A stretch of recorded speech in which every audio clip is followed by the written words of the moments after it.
Welcome to another episode of the Pennock Knockdown, a podcast where we unpack key strategies and tactics for people in the direct-to-consumer e-commerce space.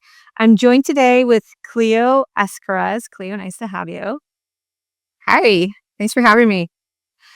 So we've actually known each other in working capacity in our former lives, and you've gone off and started a business called Redyoos. I'd love to kind of hear about your professional journey and what led you to starting Redyoos. Yeah, very good question. Great to see you again, Nikki. Um, so I am the founder of Reduce. We're a very early on stage startup here based in Seattle. And what we do is we basically recycle jewelry under the circular economy framework. So really, our main tenets are ensuring that none of your jewelry end up in landfills, and we recover as much as we possibly can from its items, as well as renewing the natural resources that your jewelry came from. So that's quick and dirty about what Reduce is. To answer really quickly on how I got to Reduce, um, so my whole career has been in fashion and accessories and consumer goods. If I look back on that, I feel quite fortunate about the experience and the brands that I've worked with. However, what I don't feel great about is the amount of product I feel like I have single-handedly contributed into landfills. Um, it just did not sit with me anymore. I kid you not, I've done products anywhere from like flip-flops all the way down to diamonds, in a lot of capacities from like strategy, design, all the way to like when it gets to the consumer's hands. So primary driver was, you know, I knew how to bring product to market. I had the business expertise. I just didn't like the idea that I was feeding into the American consumerism, and I really needed to reverse that and find something that was a little bit more value aligned with where I was in my life as a mother of three. Yes, that's awesome. I feel like a lot of us have, especially coming from the retail space, started to feel similarly and trying to figure out the appropriate actions to take. So you really took this seriously and started a whole business out of it. That's incredible.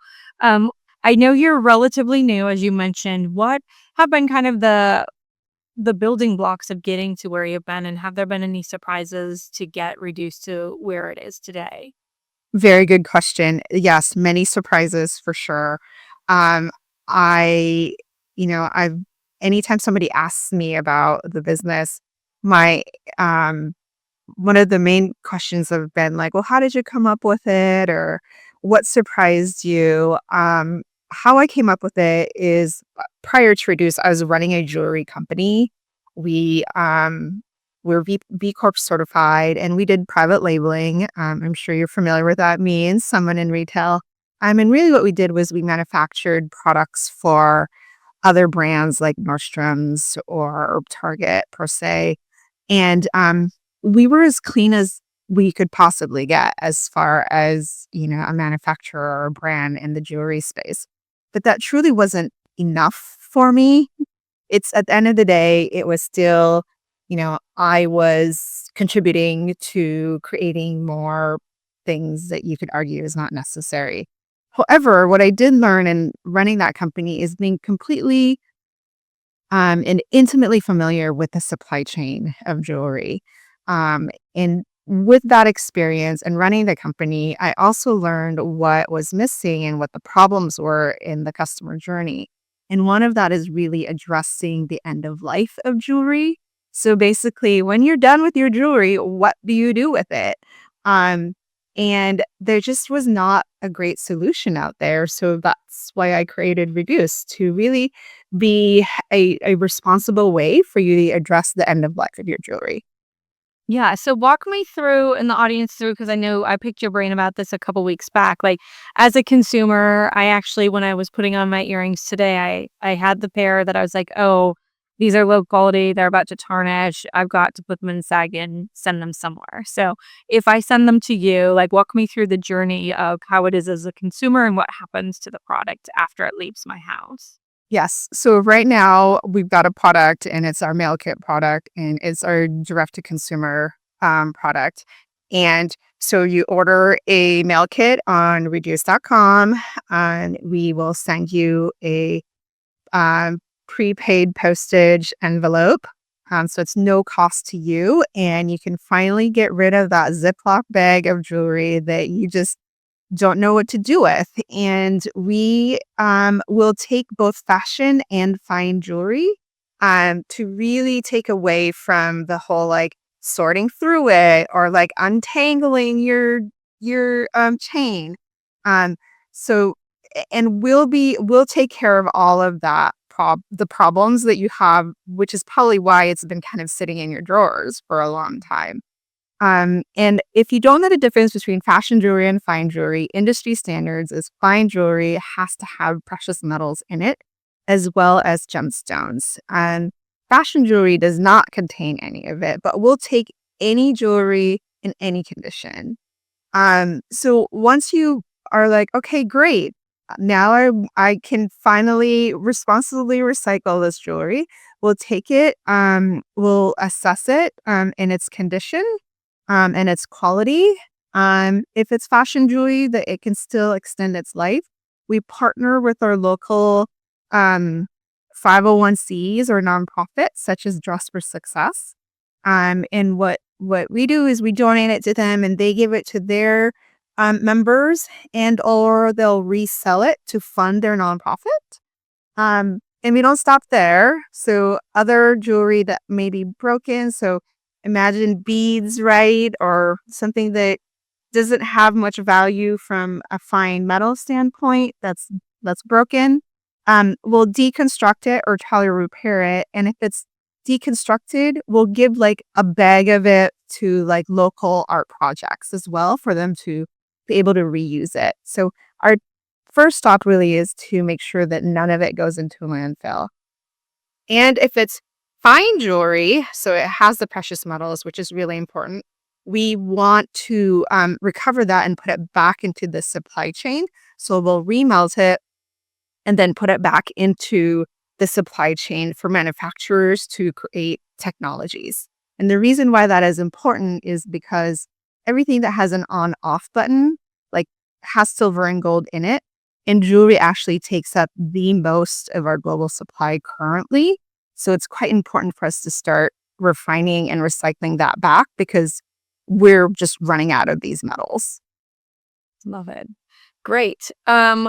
I guess my next question is, so you kind of got through what the consumer journey is like, and I love where all of our used and leftover jewelry is going when we're done with them. How has it been getting adoption and buy-in? And are you finding that direct to consumer is the way to go, or are you finding relationships and building partnerships with third parties is a stronger way to grow reduce? So I think it's both. Both of it is both of those strategies are really important for us to grow. The direct to consumer is really a good start for us to get product market fit. The question of like, will customers really recycle their jewelry? Will they part with it? And that was the true test. It's like, well, let's make it as easy and convenient as it possibly can.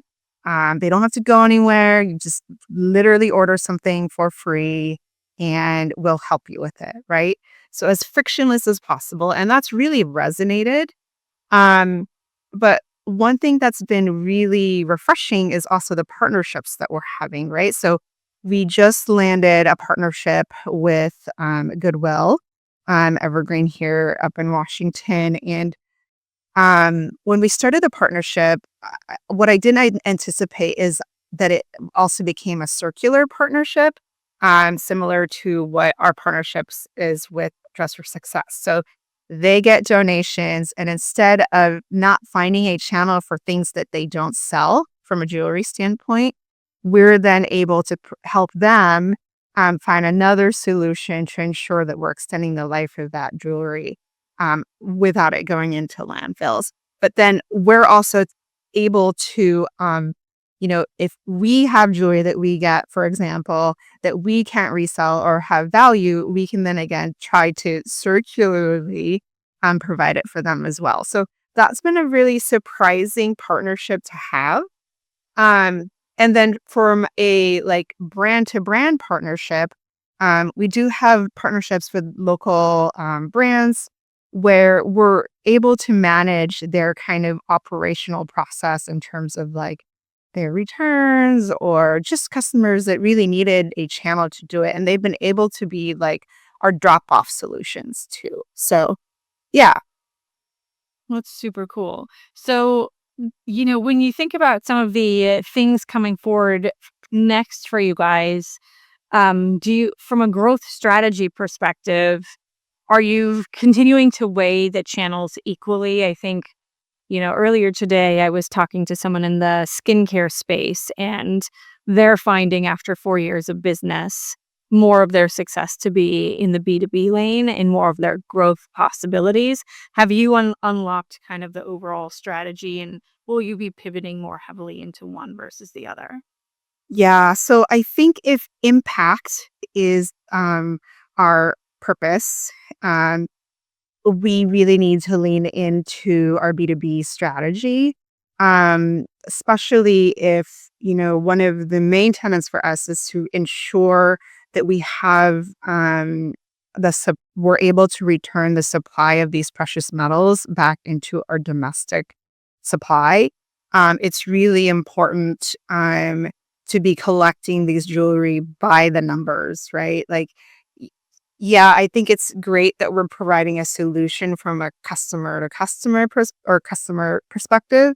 But if we want to ensure that we're really delivering on our promise of being able to recover precious metals that's needed, so we're calling ourselves an urban mine, right? Like if we're truly going to be an urban mine, we want to ensure that we are at least contributing the same amount as an artisanal mine would be, for example, to lessen the environmental impact. So you can't do that from, customer to customer without a huge investment in marketing. Um, but I think you could definitely make an impact when you're partnering with brands that do sell large amounts of jewelry. Got it. So you've, pivoted from helping, produce, inventory, sell, both for big established brands and your last jewelry brand, and now you pivoted all the way into, yeah, like a reuse reduce product. You already talked us through some of like the biggest surprises overall for the business. What about you in your individual role? Like, have you unlocked any things you're doing that you were like, oh, I didn't know this would be part of my job as founder? Oh my gosh, it's everything. I've read multi-million dollar businesses and I've always felt really confident in making it efficient and profitable. Um, and I always say that like I feel really confident about growing a business from like 1 to 2, but the 0 to 1 stage, everything is just a learning process. And it really tests you to see if like this entrepreneurship journey is really what you want to do, because literally mathematically going 0 to 1 is like impossible. So I think part of my biggest surprise has been like you you need a little bit of naiveness um, to move forward. And that's very different than my strategy, running a business from 1 to 2, right? Because you want to be prepared. You want to, anticipate the corner turn. You want to make sure you have the right strategies in place. Um, and some of those things you just can't do as an entrepreneur. You just need to keep that. So I think there's an importance in me learning that sometimes you just can't know everything before making the decision. Yeah, I was recently going through this with my team because I was like, I just didn't know how much like business development and sales I would be doing. And that's so silly for the role I'm in. Like, that should be pretty black and white, but I was really ill prepared for it. Great to hear that I'm not alone in that journey. No, I don't think so. And that I would probably add, like, the other part of it that's been, like, an accidental positivity out of this is, I've somehow developed into, like, this thought leader within the jewelry and recycling space, which is very niche, but, there seems to be very interested people in trying to learn about recycling precious metals and how it pertains to the fashion and accessories world and how it pertains to clean technology. So that has been a very interesting turn of events, I think, too. Yeah, that is really cool because you are in such a specialized field that yeah, that seems like a natural extension of where you are. Speaking of which, I guess maybe that kind of alludes to an answer for my next question is what have you found to be the most effective way to generate awareness of what you're doing? One of those really is speaking about it. And I've been on panels, I've been on like New York Climate Week, like there's just been a lot of events that I've been asked to speak to. And it's mostly around like fashion and textiles recycling. And then there goes, oh, here's Cleo talking about jewelry, which seems to be a little bit of a novelty piece, but I'll take it. So that has been really positive for us. And then any audiences, whether it's like um a group, like a zero waste group or a recycling group, um, where we posted, that has been really successful as well. We have paid $0 in marketing at this point. Any customers that we've had has been either word of mouth or through these engagements that I have spoken at and or just like you know customers that's turned into colleagues or colleagues that's turned into customers. So it's been very refreshing because it's very different from other businesses that I've had where there's so much focus on, marketing and getting your brand awareness out there. It's been very organic and community based for us. That's really cool. I feel like we're going to have a resurgence of brands kind of going back to basics and trying to be their authentic self. And I think a brand that is social mission purpose makes a lot more sense to do it kind of the grassroots way. So wonderful to hear that's been going well for you. Um, I want to switch away from your business maybe into like the greater ecosystem of mission or purpose driven companies, etc.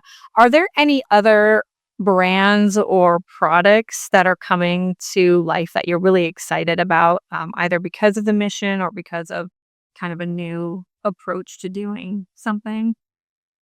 Yeah, no, that's a really good question. There's a lot of social impact companies that I'm quite excited about, especially within the like fashion and recycled space. They're not necessarily new, but maybe we're just now kind of hearing about it because it's a much dire need to be had. Things like rental spaces. I think rental apparel companies are more is one of them. It's founded by a really good friend of mine that's also based out of Seattle. It's really your casual wear, rent the runway. But they're doing a great job in terms of like women empowerment and community base as well.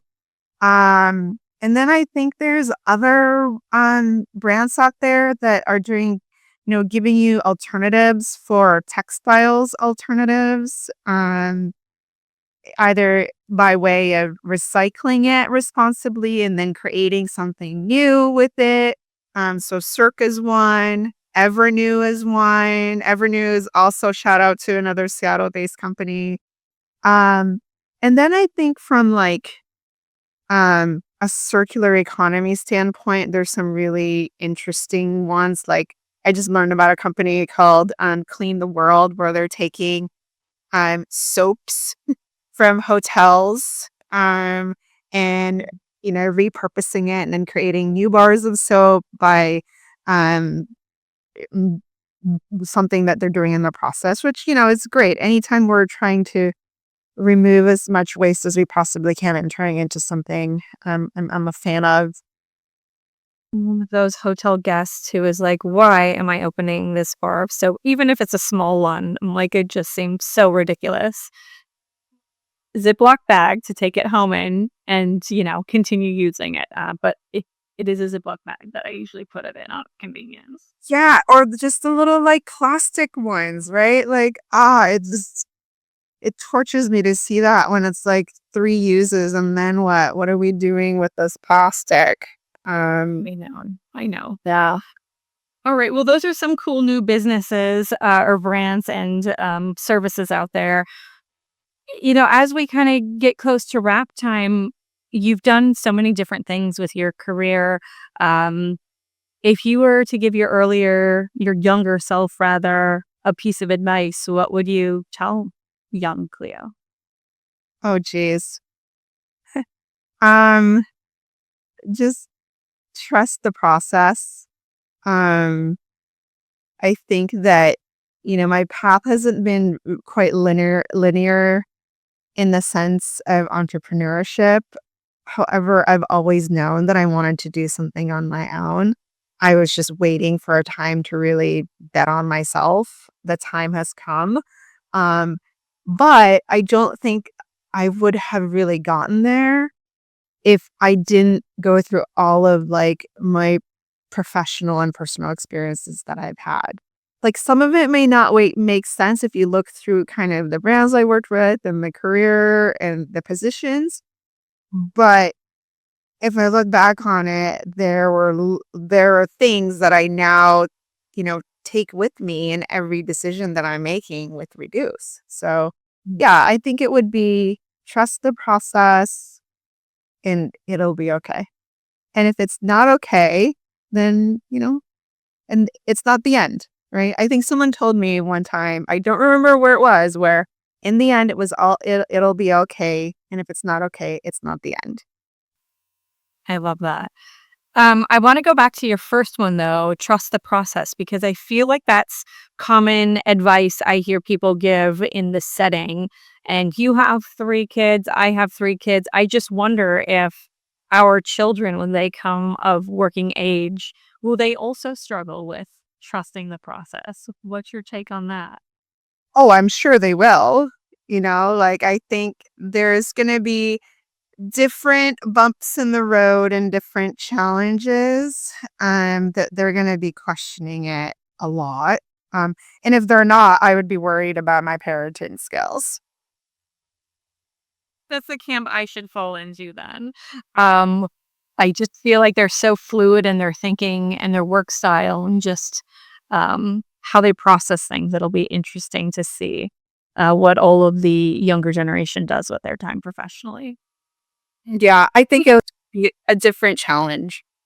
Yeah, yeah, it definitely will. Have you AI's been? I'll ask you a final question, and it'll be about AI and if you interacted with it at all, because I feel like in the last 6 or 7 recordings we've had, it's come up in some way, shape, or form. Is it impacting what you're doing at Reduce or not quite yet? In so many ways it does. So some of our marketing collateral gets a little bit of efficiencies with AI, right? So newsletters, some ad copy, things like that has made it easier. I do envision AI to play a little bit of a larger role within our operational part too. Um, can't really speak much about it, but in terms of recognizing jewelry, whether it's purity, um, you know, is 14K versus 18K or 24K. I think there's a way that we're trying to leverage AI as well to make it more efficient from our processing standpoint too. So Yeah. I think there's interesting opportunities with AI.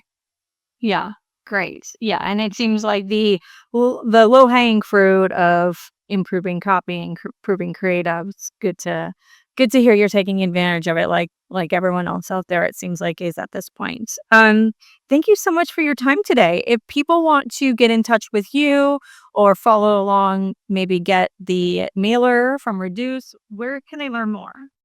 Yes, so we're on reduce.com and it's phonetically spelled. You can thank my 6-year-old daughter for coming up with that name. And it's redyos.com. You're welcome to just order your free mail kit. And find me if you need to talk anything about circularity, about jewelry recycling. I'm on LinkedIn.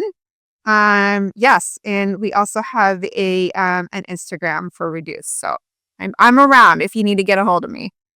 Love it. Well, Cleo, it was so nice to connect today. Thank you so much for sharing your wisdom. Yes, thank you for having me.